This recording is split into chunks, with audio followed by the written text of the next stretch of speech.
3/4 do planeta são formados por água. Isso você já deve saber. Provavelmente já sabe também que nós, seres humanos, podemos passar muitos dias sem comer, mas se não bebermos água, não sobrevivemos por mais de 3. Já deve ter ouvido falar ainda que em um futuro bem próximo, corremos o risco de sofrer pela falta desse recurso e que muita gente vai adoecer e até morrer por conta disso. A maioria das pessoas já sabem muita coisa sobre a água, mas será que já estão mudando as atitudes diante desses fatos? O que pode ser feito? É sobre isso que a gente conversa no Ligado em Saúde de hoje. Quando você pensa em água, o que vem na sua mente? Pureza, não? Limpeza, clareza, necessidade. H2O para a gente beber, tomar banho, usar. É fonte de espiritualidade para mim, de vida, de humanidade, de bem-estar. Saúde, né? A água é fundamental para a vida. Você já se imaginou vivendo sem água? Não, é difícil. Acho que ser humano algum no mundo pode se imaginar vivendo sem água. Eu já tive momentos de ficar sem água um dia na minha casa que eu fiquei louca. E a água é a melhor bebida que você pode consumir. Além de ser um forte refrescante para esse clima, né? É também aquela que sacia a nossa sede, né? E nós necessitamos dele para o nosso corpo, para hidratar, até oxigenar as células e que fazem uma parte fundamental. No mundo, então, é fundamental. A gente precisa dela para manter o ambiente, né, e para nós mesmos. Eu acho que a gente está tendo uma consciência muito errada de como tratar a água, até para o bem deles, né, que estão chegando. Devemos tomar conta, porque amanhã, quem vier, os nossos netos e as demais pessoas jovens, vão ficar sem ela. Então é bom economizar, ter cuidado para não desperdiçar, que é fundamental. Sem dúvida, a água é fundamental. E para falar sobre ela, o Ligado em Saúde recebe Nilton Almeida. Ele é professor de Geografia do Estado do Rio de Janeiro e consultor ambiental da Prefeitura de São João de Meriti, também aqui no Estado do Rio. Nilton, vamos começar comentando uma previsão da ONU para o ano de 2050, né, de que 45% da população mundial vai viver com um mínimo de água necessário para suas necessidades básicas. Isso é bem grave. Completamente, né, Marcela? Você veja que nos dias de hoje já, a gente tem aí em torno de 1 bilhão e 200 milhões de seres humanos sem acesso à água potável. Nos dias de hoje. A população no mundo, ela vem atingindo uma quantidade enorme. Nós somos hoje 7 bilhões de seres humanos. E para a gente ter uma ideia, em 1950, por exemplo, éramos 2 bilhões e 300 milhões, um pouco mais que 2 bilhões. Hoje nós somos 7 bilhões. E essa questão da água, ela é uma consequência dos recursos naturais como um todo, vamos dizer assim, do ambiente que precisa ser preservado, precisa ser melhor cuidado. E a água é um recurso fundamental para a vida, né? Quer dizer, na verdade, a gente não está apenas usando mal a água, a gente também está maltratando, digamos assim, outros recursos, outras partes aí do nosso meio ambiente que impactam nisso, né? Que reduzem essas nossas reservas de água. Seria mais ou menos por aí? Com certeza. O que a gente percebe, vamos tomar o Brasil como exemplo. A gente, há poucos anos no Brasil, a maioria da população vivia em ambientes rurais. A partir da industrialização, depois da Segunda Guerra Mundial, isso se inverteu. Hoje em dia, quase que praticamente toda a população brasileira vive nas grandes cidades, nos ambientes urbanos. E quando você transfere a população para um ambiente urbanizado, o consumo de água aumenta. É um exemplozinho simples, né? A gente pegar uma folha de papel. A gente percebe que para fabricar uma folha de papel, você vai gastar em torno de 300 litros de água. E tem muita gente que pensa que é um recurso inesgotável, né? Porque planeta Terra é o planeta água, né? Ela está aí disponível, é o que todo mundo pensa. Mas a gente preparou um gráfico aqui que mostra muito bem como é que é essa situação, né, Nilton? Que, na verdade, não é toda a água do planeta que está disponível, aí pronta para que a gente possa usá-la. Olha aí, a gente tem 3/4 do nosso planeta, como eu falei no início, formados por água. Mas 97,6%, né, em torno de 97%, estão nos oceanos, são água salgada, né? A água doce representa apenas 2,4%. E a água potável, quer dizer, a água preparada ali para o que pode servir para o nosso consumo direto, apenas 0,3%, né? Uma quantidade muito pequenininha. É muito pequeno. E nesse processo, a gente percebe de urbanização, do crescimento das populações humanas, a gente percebe que também, para piorar a situação, né, E aí, muito bem escolhido o tema de hoje, e a gente realmente tem que conversar com o público sobre essa situação, muito preocupante, porque os mananciais vêm sendo contaminados. A água, ela é uma substância que é o solvente universal. Então, ela, vamos dizer isso aí, ela facilmente dissolve e se envolve com outras tantas substâncias. Então, para você contaminar a água, é muito fácil. Pois é, eu ia te perguntar isso. Esse restante ali, porque só 0,3 é uma água que a gente pode beber, enfim, que pode usar, né? Serve para o consumo humano. Esse restante de água doce é o quê? Onde que ela está? Onde a gente encontra essa água? Olha, 75%, acho que por aí, está confinada nas geleiras, né? Seja na Antártida ou no Ártico, no Polo Norte da Terra, nos dois polos da Terra, no Sul e no Norte. E também nas montanhas altas, nos Andes, aqui na América do Sul, Himalaia, na Ásia. Certo. Então, a maior parte da água doce está confinada, a gente não tem como utilizá-la, né? Certo. E eu imagino que muita quantidade também deve estar poluída, né? Rios, lagos, lagoas. Aí que vem a preocupação. A gente passa no Brasil atualmente por um ciclo de prosperidade. As pessoas estão num nível de emprego muito bom. Isso é uma excelente notícia. Mas as pessoas consumindo muito, o que acontece? Joga fora muito lixo. E esse lixo vai fazer pressão sobre os recursos, os mananciais de água. Essa água disponível para a gente são rios, né? E lagoas de água doce. Você represa e daí para distribuição para as populações. Inclusive o Brasil, a gente pode até pensar que esteja numa situação muito confortável, né? A gente tem a maior reserva de água doce do mundo, representando aí 13,7% do disponível no mundo todo.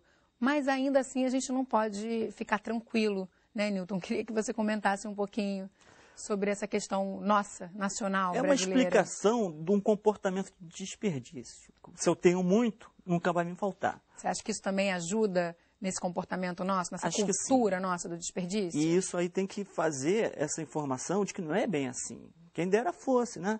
Mas não é bem assim. Apesar da gente ter a maior reserva de água doce do mundo, isso é distribuído de uma forma muito desigual pelo Brasil. Então, a gente tem uma grande parte da população que vive com escassez de água. Escassez séria de água. Você tem mais ou menos esse número do quanto da população brasileira já deve ter uma realidade de viver sem água ou com pouca água, com água de má qualidade?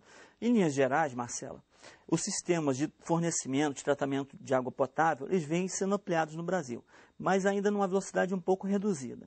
A gente tem aí 90%, né, em números gerais do Brasil, 90% dos municípios, das famílias brasileiras recebem água tratada nas casas delas.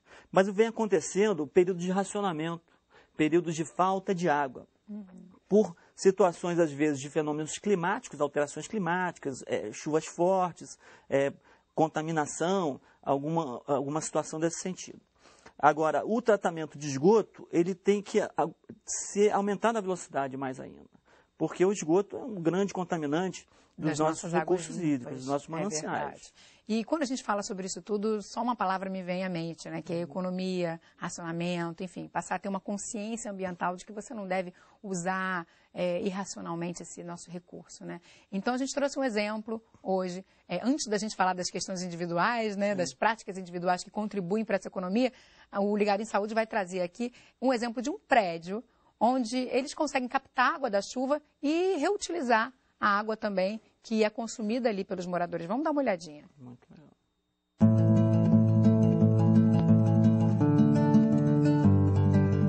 Esse empreendimento ele tem uma estação de tratamento de águas cinzas. As águas cinzas são águas do lavatório, do banheiro, do chuveiro e também da máquina de lavar roupa. Então esse tratamento biológico que a gente faz, ele é similar ao que acontece no Rio Tietê, que quilômetros após a capital, ele já se torna limpo devido a um processo biológico de degradação dessa matéria orgânica, né, e purificação dessa água. Aqui é o mesmo processo que a gente utiliza, um processo natural, só que a gente está otimizando no espaço e no tempo depois dessa filtração. Essa água vai para a minha caixa de reuso, que segue para o uso dela. Sempre um uso não potável. Irrigação de jardim, lavagem de pisos, lavagem de carro, vaso sanitário também. Nesse mesmo empreendimento, a gente também tem a captação e aproveitamento da água da chuva. Também é dimensionado de forma que a gente capte a água da chuva dos telhados, somente dos telhados, né, para aproveitamento. E é armazenada num tanque, numa cisterna, que dessa cisterna essa água é succionada pelas minhas bombas para passar em filtros, para tirar todo o sedimento que houver ali naquela água que vem com a sujeira do telhado. Então esse filtro vai estar tirando a sujeira e também algumas bactérias que podem ter ali. E no final a gente também faz uma desinfecção. E aí segue para o uso. O uso também sempre é um uso não potável. Para a estação de tratamento de águas cinzas, a viabilidade é para condomínios grandes, de pelo menos 50 unidades. Já a água pluvial, não. A água pluvial ela já é mais acessível, tanto para uma residência quanto para um condomínio. E a economia que ela gera, a água pluvial, ela gera em torno de uma média de 30% de economia na água potável. Já as águas cinzas pode chegar até 50% da utilização de água de um prédio. Eu achei muito interessante, porque mais me chamou a atenção. Por isso que eu estou aqui hoje.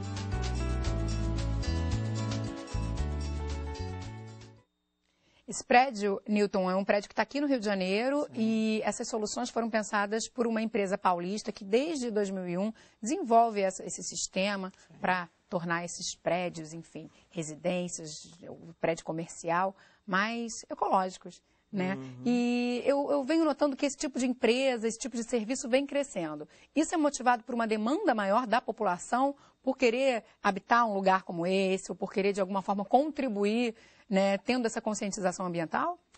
Marcela, há pouco tempo é que vem se instalando nos prédios aqui do Rio de Janeiro, da cidade do Rio de Janeiro, né, hidrômetros individuais por apartamento.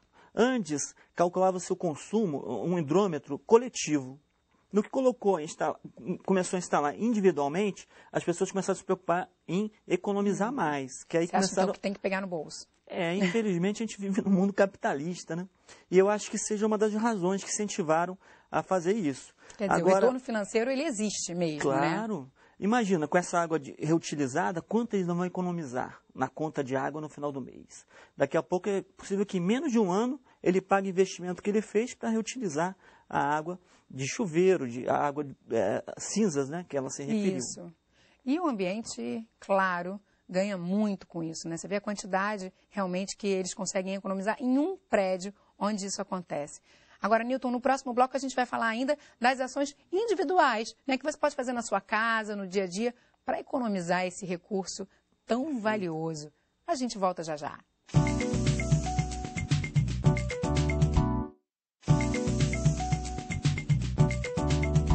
O Ligado em Saúde está de volta, hoje conversando sobre a água, com o professor de Geografia e consultor ambiental, Newton Almeida. Newton, a gente viu no bloco anterior a questão do reuso da água, né, da captação de água da chuva, isso num prédio residencial. Agora, se eu tenho ali o meu apartamento ou a minha casa, eu posso ter algum tipo de alternativa também para economizar, enfim, para reutilizar a minha água? O que você indica? Com certeza, a criatividade do povo brasileiro, ela é uma característica nossa, né? Então, por exemplo, imagina uma lavadora, uma máquina de lavar água. Dali aquela água que sai, máquina de pode lavar ser roupa, acondicionada, justo, um tanque ou da água do chuveiro. Pode ser acondicionada numa cisterna improvisada, ou até a pessoa comprar uma caixa d'água de fibra de vidro e armazenar aquela água com uma bomba simples. Ela pode regar um jardim, pode lavar o carro, por que não? Então, lavar uma cozinha, né? De repente já aproveita aquela aguinha ali com um sabão, alguma coisa do tipo. Para limpeza dentro da casa, não é isso? Limpeza. Quantos litros de água não se gasta para lavar um carro, para fazer uma faxina na casa? Então você pode utilizar essa água que vem do chuveiro ou da máquina de lavar, de uma forma muito simples, né? Até com pouco investimento, que vai ser revertido o quê? Na conta de água, no final do mês. É verdade. Não? E agora, além disso, também algumas práticas dentro de casa podem ajudar nessa economia, né? Tem gente que toma banho longo, tem gente que escova os dentes também demora muito, ou na hora de lavar a louça é um desperdício horroroso. Que tipo de dica você dá pra gente? Olha só, aquele pinga-pinga na torneira, né? Aquele pinga intermitente, ele pode chegar no final de um dia, gastar 50 litros de água. Nossa. Mas eu tenho uma filha muito linda e ela toma banhos muito prolongados, sabe? Aí eu tenho que aproveitar aqui o Canal Saúde, fazer um apelo público para que o banho não seja mais que 5 minutos, né? Um banho de 15 minutos já é, assim, chega a quase 200 litros, 150 litros de água. Então, não há necessidade disso. Com certeza as pessoas têm que tomar consciência de escovar os dentes. Você fecha a torneira, escova os dentes, depois abre para fazer a limpeza final, né? A hora de lavar a louça também é uma hora de muito desperdício, né, Newton? Uhum. A louça, a roupa, às vezes você tem que deixar a louça acumular um pouquinho, que aí você vai economizar água no final. Mesma coisa com a roupa, você vai lavar de manhã uma muda de roupa e à noite outra. Não, então você acumula e lava de uma vez só, você vai gastar menos água, com certeza, e vai pagar menos conta de água no final do mês. Certo. Agora eu tenho a impressão também de que as pessoas que vivem nas grandes cidades, estou falando de Brasil, né?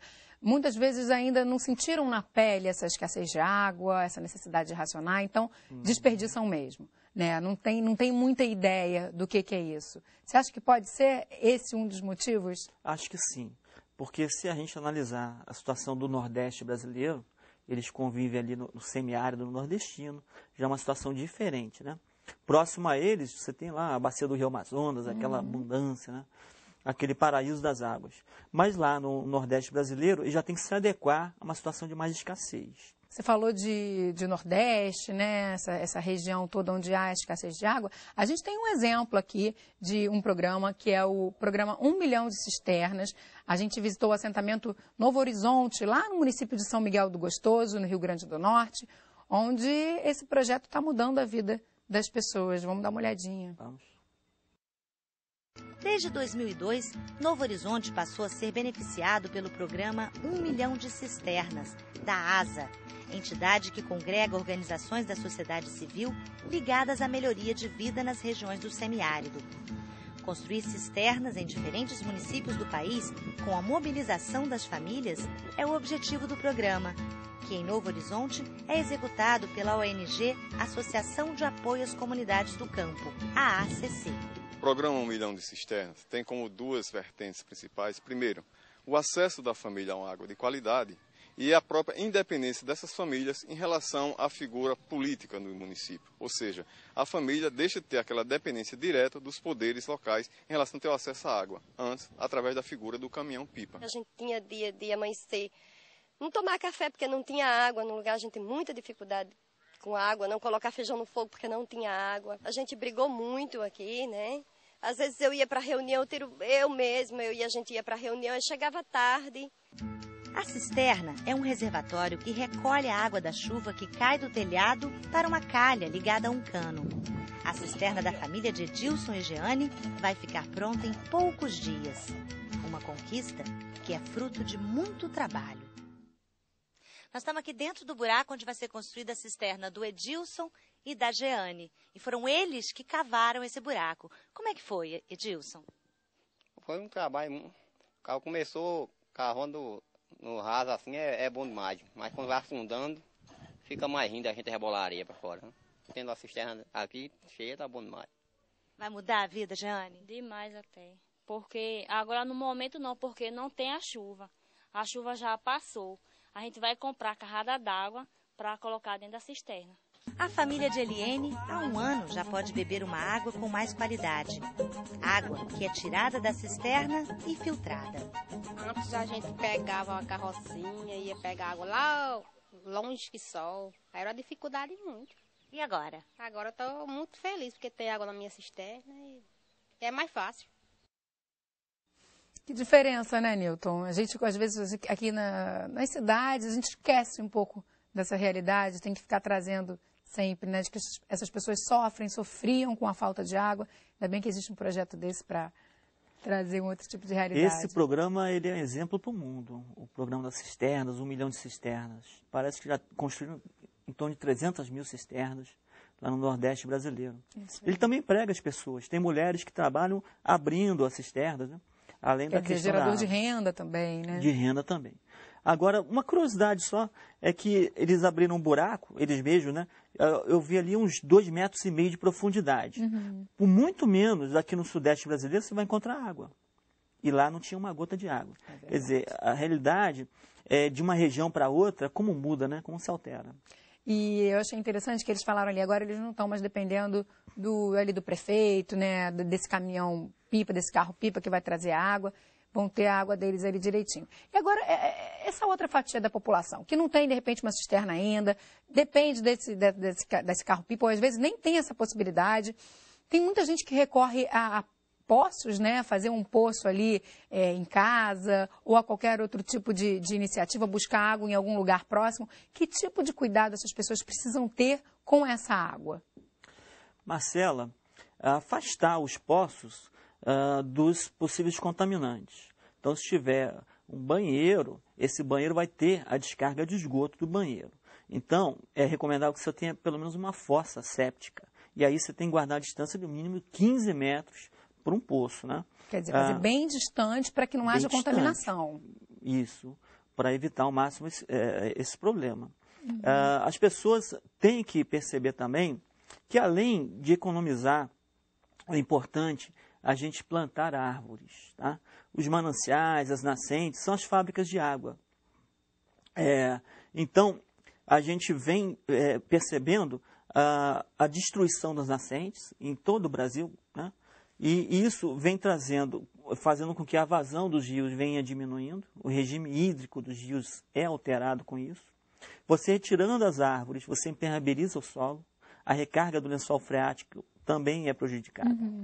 Aqui no Vale do Paraíba, existe um projeto bacana de pagar serviços ambientais. Ao mesmo tempo que eles estão cobrando grandes empresas que utilizam da água e devolvem ela para o rio poluída, tem que pagar por isso. Ao mesmo tempo que acontece isso, você paga a um agricultor, por exemplo, você faz um cálculo e paga pelas nascentes que ele tem preservadas. Isso é interessante. Agora, me diga uma coisa, assim, a gente está chegando no finalzinho do programa, é bastante preocupante quando você precisa usar uma água que você não sabe a procedência e muitas famílias realmente têm que recorrer a isso para poder sobreviver, né? O que se pode fazer com essa água para, pelo menos, garantir que ela não vai fazer mal para a sua saúde? As doenças de veiculação hídrica, elas estão aí. Quais são as principais? Febre tifoide, cólera, hepatite A e as disenterias, né? As comuns disenterias verminosas. Podem matar, ainda mais quando você está falando de crianças, né, ou pessoas mais debilitadas. Como é que a gente se protege disso? O que a gente tem que fazer com essa água? Bom, o método mais usual, assim, simples, eficaz, é a fervura. Ferver a mais de 100 graus centígrados. Quer dizer, ela tem que ferver, fazer bolinha na água. Por 5 minutos, pelo menos. Deixar por 5 minutos assim. Justo. Além disso, às vezes a pessoa não tem o gás, né, para poder ferver. Então, você tem que recorrer a um sistema de vigilância municipal e eles têm que doar gratuitamente hipoclorito de sódio. A cloração da água é uma grande revolução na saúde pública, sabe? Comparada à invenção ao descobrimento da penicilina.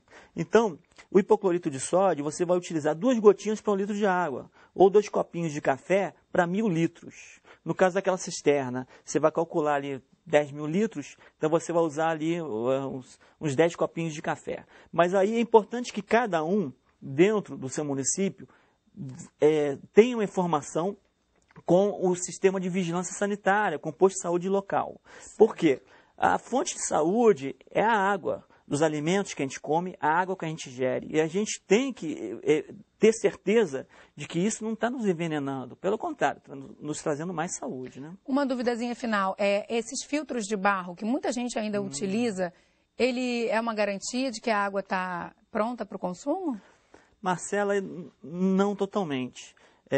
Você pode utilizar o hipoclorito de sódio juntamente com o filtro de barro. Aí sim você vai ter uma água muito boa para beber. Maravilha, Nilton. Agora deixa uma mensagem aí final para quem estiver nos assistindo, né, que a gente está chegando ao fim do programa. Bom, sempre que a gente for tomar um banho, beber um copo d'água, a gente lembrar, né, a nível mundial de pessoas que passam por privações. Então, o que eu poderia individualmente fazer no dia de hoje para que isso não seja um problema. Tá ok? É esse o apelo que eu deixo a todos aqui do Canal Saúde. Tá certo, Newton. Muito obrigada pela sua participação. Tomara que a gente tenha contribuído, né, para um aumento dessa consciência ambiental da população. Obrigada. Obrigado. E se você tem alguma dúvida de saúde ou sugestão de tema, manda aqui pra gente. Nosso e-mail é ligado@canalsaude.fiocruz.br. Ou então ligue para o 0800 701 8122. Acesse também o nosso site, canalsaude.fiocruz.br. Nele você encontra programas que já foram exibidos e conhece toda a nossa programação. A gente se vê no próximo Ligado em Saúde. Até lá!